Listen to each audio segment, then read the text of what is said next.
Hello everyone, welcome back to my channel. I hope आप सब अच्छे होंगे। तो फ्रेंड्स, मॉर्निंग का टाइम है, सुबह के बज रहे हैं 7 और प्यारी सी सुबह के साथ करते हैं अपने व्लॉग की शुरुआत। तो यहाँ पे मैं नहा धो के सूर्य देवता को दे रही हूँ जल।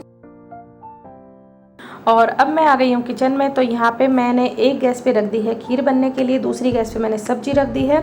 और अब मैं आटा छान के आटा लगाने की तैयारी कर रही हूँ क्योंकि आज हमारे देवता का श्राद्ध है।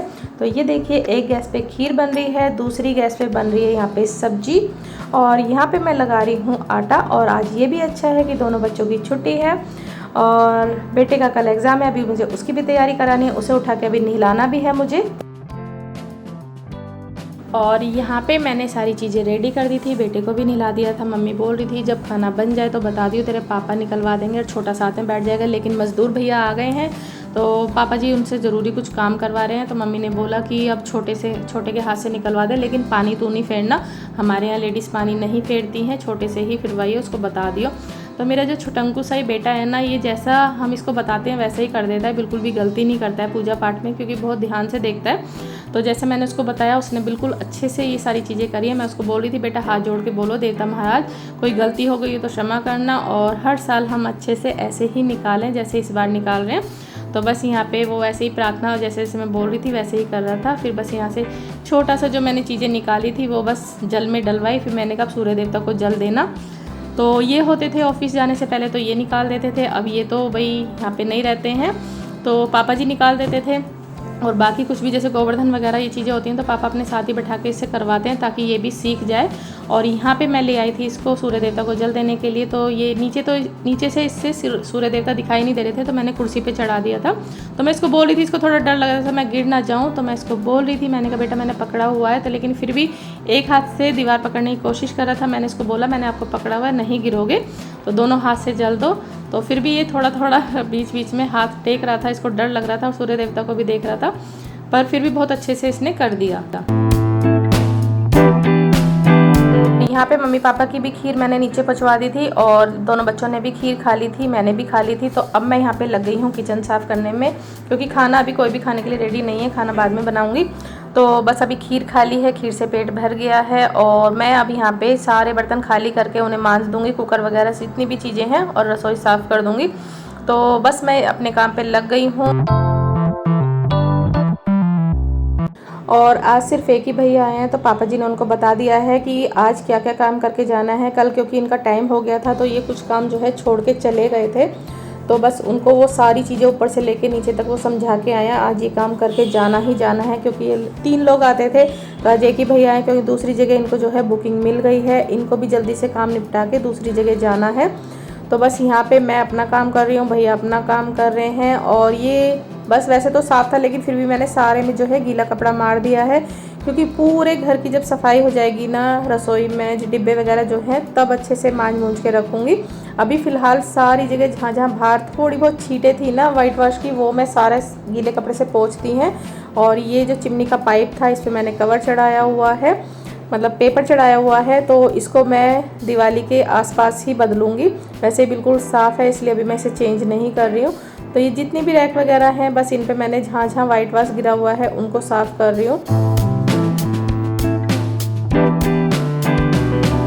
और कभी कभी वक्त हमें इतना ज़्यादा मजबूर कर देता है कि हम चाहकर भी कुछ नहीं कर पाते हैं। बीच में मेरी मम्मी भी काफ़ी तबीयत ख़राब हो गई थी, मैं उन्हें भी नहीं देखने जा पाई थी।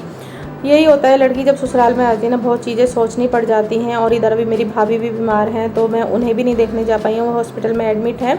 तो यहाँ पे काम ही ऐसा छिड़ा हुआ है कि मैं यहाँ पे भी नहीं छोड़ के जा सकती हूँ, दोनों बच्चे भी बीमार हैं, अभी इनकी भी दवाइयाँ चल रही हैं, उधर एग्ज़ाम्स हैं, मैं क्या क्या अकेले चीज़ें संभालूँ। अगर छोड़ के जाती हूँ तो यहाँ पे सारा काम जो है वो फैला का फैला रह जाएगा। तो मैं डेली उनकी खबर लेती हूँ, मतलब फ़ोन करके भाई से भी बात करती हूँ, मम्मी से मैं यही कह रही थी कि अगर या तो ये काम वाइट वॉश का ना फैलता और बच्चे बीमार ना होते तो मैं ज़रूर आ जाती और 4-5 दिन रह के सारी चीज़ें अच्छे से संभाल लेती। लेकिन मम्मी और भाई भी कह रहे थे तू टेंशन मत ले, हमने यहाँ पे मतलब कर रहे हैं, मिलके सब कर लेंगे। लेकिन ये तो अच्छा है कि मेरे घर वाले सारे मिलके हर चीज़ को, हर मुसीबत को हैंडल कर लेते हैं। लेकिन फिर भी मुझे थोड़ा सा इस चीज़ का दुख होता है कि अभी थोड़ा सा जब मेरे को ज़रूरत थी तो भाभी आ गई थी करने के लिए, और ऐसे टाइम पे मैं उनका नहीं जा पाई हूँ करने के लिए। बस थोड़ा सा मन में यही आता है कि कोई ये ना सोचे कि जानबूझ के नहीं आई हैं, तो ईश्वर अच्छे से जानता है। और मैं हमेशा यही प्रार्थना करती हूँ सुबह शाम की जल्दी से स्वस्थ कर दें और जल्दी से वो ठीक हो जाएं पहले के जैसे। और इधर मेरी मदर भी तबीयत उनकी भी बहुत ज़्यादा ख़राब रहती है, उनको भी ठीक कर दें। तो आप लोग भी प्रे कीजिएगा प्लीज़ कि वो जल्दी से ठीक हो जाए। तो जैसे ही मुझे मौका मिलेगा मैं ज़रूर जाऊँगी, क्योंकि एक तो श्राद्ध चल रहे हैं, श्राद्ध निकालना होता है, और कल मेरी दादस का श्राद्ध है वो भी निकालना है। और आगे नवरात्रे आ रहे हैं, नवरात्रों में भी हमारी झांझी मैया आती है, 9 दिन पूजा होती है, तो उसमें भी कहीं नहीं जाते हैं ऐसे। और इनके दादा दादी ने इन दोनों बच्चों को पैसे दिए थे कुछ खाने की चीज़ लाने के लिए, तो ये दोनों लेकर आए हैं अपनी अपनी पसंद की ये। और ये पहली बार ही आया है तो हम ट्राई करेंगे, चलो कैसा लगता है। सोया चाप स्टिक, तो ये तो इनके दादा दादी नहीं खाएंगे, उनको नहीं पसंद है। और ये पास्ता भी मम्मी पापा नहीं खाएंगे। हाँ, मम्मी मैक्रोनी खा लेती हैं, पास्ता नहीं खाती हैं। और ये है फ्रेंच फ्राइज़, तो ये बेटी ने तले हैं, तो नॉनवेज जैसे लग रहे थे। पहले मेरा खाने का बिल्कुल भी दिल नहीं कर रहा था, लेकिन सोयाबीन के हैं। मैंने एक पीस ट्राई किया, काफ़ी अच्छे हैं।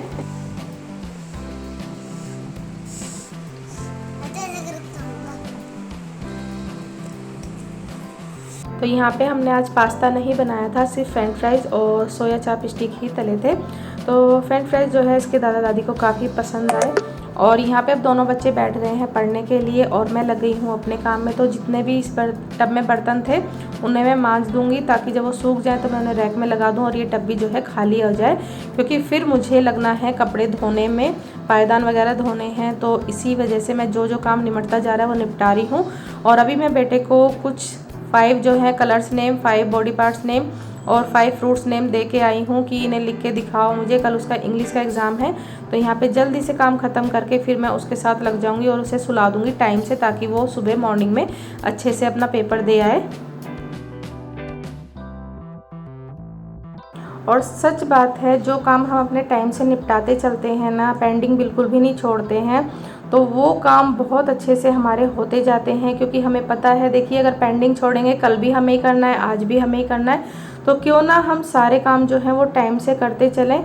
थक तो मैं इतनी ज़्यादा रही हूँ, क्योंकि 2 हफ्ते हो गए, 2 हफ्ते से ना हम दिन में लेटे हैं ना बैठे हैं, क्योंकि इतना सारा काम फैला हुआ था। और रात में भी 12 साढ़े 12 आराम से बज जाते हैं, फिर मॉर्निंग में वही जल्दी उठना।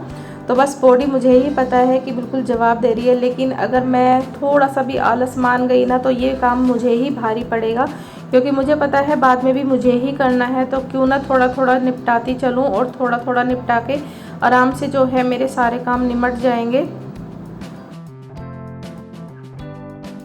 और किचन का काम करते करते मैं पसीनों में तर हो चुकी थी। फिर मैं नहा के आई और ये देखिए, ये अलमारी जो है मेरी अच्छे से सेट हो चुकी है। यहाँ पे कुछ तार वगैरह रखे हैं, लैपटॉप के एडोप्टर्स वगैरह। और यहाँ पे बस मैंने साड़ियाँ ऐसी लगा दी हैं, दोबारा तय करके फिर से लगाऊंगी। तो नहा के बहुत ज़्यादा सुकून मिल रहा है। और यहाँ पे मेरा बेटा सो चुका है, रात के बज रहे हैं 11:30। और बस मैं 12 सवा 12 तक काम करूँगी कि ये अलमारी दोनों सेट कर दूँ, बाकी कल करूँगी। और यहाँ पे ये कुर्ता था, तो यहाँ बेटी बोल रही थी मम्मा इसकी फ़िटिंग करवा लो। तो मैं इससे पूछ रही थी क्या क्या कराना है, सिर्फ फ़िटिंग करवानी है या और कुछ भी करवाना है। तो बस वो मुझे बता रही थी, तो मैंने कहा ठीक है, जितने कपड़े सही कराने वाले हो मुझे दे देना, उन्हें मैं करा लाऊंगी जब मेरे को टाइम मिलेगा। तो एक तरफ मैं इन्हें रख दूँगी ताकि ढूंढने भी ना पड़े और मुझे याद रहे कि क्या क्या चीज़ें ठीक करानी है। तो अब की बार मैं ऐसे लगा रही हूँ, नए नए कपड़े एक तरफ, नए टॉप वगैरह जितने भी हैं, कुर्ते एक तरफ और स्कूल की ड्रेस एक तरफ और जितनी भी जीन्स और ट्राउज़र हैं उसके एक तरफ, ताकि जब भी वो निकाले उसको बिल्कुल भी दिक्कत ना हो। और जितने कपड़े फालतू हैं उन्हें मैं निकाल दूँगी, यानी कि किसी ज़रूरतमंद को मैं दे दूँगी, क्योंकि इसमें रखे रहने से कोई फ़ायदा नहीं है। अच्छा है किसी का तन ढक जाए, किसी के पहनने के काम आ जाए। और अभी कुछ दिन पहले हमारे यहाँ मांगने वाले आए थे, तो उनके साथ एक छोटा सा बेटा था उन्हीं का, तो मेरा बेटे से भी छोटा था। तो मैंने अपने बेटे को बोला जाओ बेटा, आप जो शूज़ नहीं पहनते हो उस बच्चे को दे दो। और सच में जब हमने उसे दिए ना, वो इतना खुश हुआ। कभी मतलब वो पैर में पहन के देख रहा था, कभी ऐसे ही देख रहा था, निकाल के हाथों में ले रहा था। वो इतना ज़्यादा खुश था, मुझे भी इतनी खुशी हुई और हंसी भी आ रही थी कि इस बच्चे को कितनी खुशी हुई, कितना प्यारा सा बच्चा है।